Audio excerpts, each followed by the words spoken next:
ఇగో ఇది ఎక్కడనో అనుకుంటుర్రా, ఎక్కడనో కాదు, మన కరీంనగర్ ఓంగ బావుపేట ఊళ్ళనే. మరి ఊరంటే చిన్న ఊరు అనుకుంటారా? చిన్న ఊరు కాదు, అది పెద్ద హైవేనే. ఆలంగెల్లి కొన్ని వేల బండ్లు పోతాయి, ఎటు సిరిసుల్లా వెమ్లవాడ ఇట్లా పోతాయి.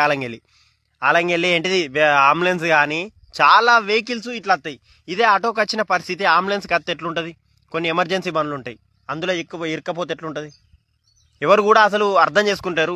ఇంతమంది రాజకీయ నాయకులు ఉన్నారు కానీ మరి అసలు వీళ్ళు చూస్తలేరా, ఈలంగేలు పోతలేరా అనేది అర్థమవుతలేదు. ఇగో ఈ ఆటో పడ్డది ఒకటి. మొన్న నేను ఈలంగేలు పోగా ఒక ఏంటిది వీడియో తీసిన, ఇదే వీడియో, ఫస్ట్ వీడియో. దానికి కామెంట్లు ఏమొచ్చినాయి దరికేనా?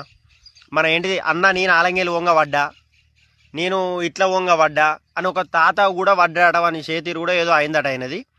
పాపం ఇంత ఘోరంగా అవుతుంది, కొంచెం అర్థం చేసుకోరి. ఇంత పెద్ద వెహికల్స్ పోతున్నాయి, కొంచెం మొన్న పోయండి.